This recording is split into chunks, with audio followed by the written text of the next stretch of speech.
बोले ब्रह्म पूज्य गुरु घासदास बाबा की, घासदास बाबा की।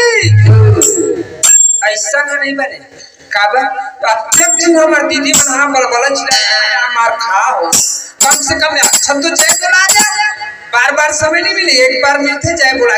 बोले ब्रह्म पूज्य गुरु घासदास बाबा की। मऊहा के जन्म नरवा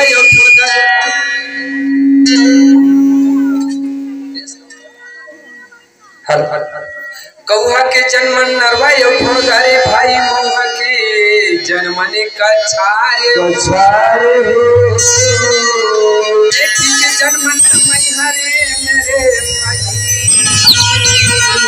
सब गए ससुराल।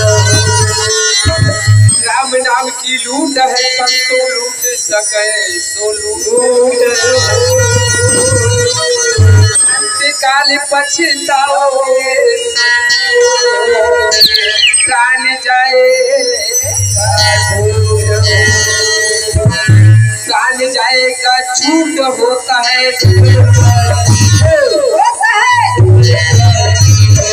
एक बार सब मिलकर बोला, बार बार सब मिलकर बोला, बोले प्रभु जगुरु घासदास बाबा की। मोरे अंगना में कड़ाइयो ओ बाबा तोरे नाम के